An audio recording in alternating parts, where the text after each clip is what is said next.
ఇది శిల్పారామం లోపడండి. ఈ view point చూడండి ఎంత బాగుందో, చాలా బాగుంది కదండి. ఫుల్ గ్రీన్తో రకరకాల పూల మొక్కలతో చాలా బాగుందండి. ఇది ఫోటోగ్రఫీకి కూడా చాలా బాగుంటుందండి వ్యూ పాయింట్. ఈసారి హైదరాబాద్ వచ్చినప్పుడు తప్పకుండా విజిట్ చేయండి. ఇది హైటెక్ సిటీలో ఉందండి శిల్పారామం. ఇప్పుడున్న జనరేషన్ పిల్లలకి ఈ శిల్పారామం విశిష్టత గురించి తెలుస్తుందండి.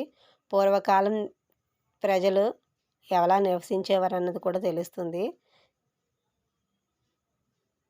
ఇగోండి ఎడ్ల బండి, దాని పక్కనే ఇలాగ జాతరలో డ్యాన్స్ వేసినట్టు కూడా చాలా బాగా సెట్ చేశారండి. కొరడా దెబ్బలతో కొట్టుకోవడం, అమ్మవారు పూలినట్టు డ్యాన్స్ వేయడం, డప్పు కొట్టడం ఇలాంటివన్నీ ఉంటాయి కదండి.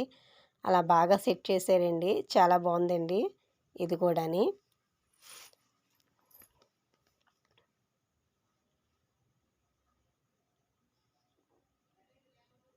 ఇగోండి ఎడ్ల బండి, ఇది ఒక రౌండ్ వేస్తున్నారండి.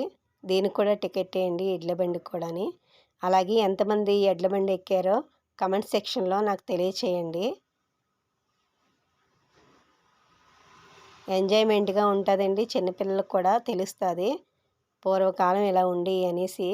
ఇప్పుడున్న పిల్లలకు తెలియదు కాబట్టి మనం ఇలాంటివన్నీ కొన్ని చూపించడం మంచిదండి. వీళ్ళు కుమ్మరి వాళ్ళండి, కుండలు తయారు చేసేవాళ్ళు. అంటే ఇలాగ కుమ్మరి వాళ్ళు కుండలు తయారు చేస్తాం కూడా చాలా బాగా సెట్ చేశారండి లోపలంతాని. ఈ శిల్పారామం లోపల ఇలాంటివన్నీ పిల్లలకు చూపిస్తే చాలా మంచిదండి. ఈ వీడియో మీకు నచ్చినట్టయితే లైక్ చేయండి, షేర్ చేయండి. మరికొన్ని వీడియోస్ కోసం మా ఛానల్ని సబ్స్క్రైబ్ చేసుకోండి. Thank you for watching.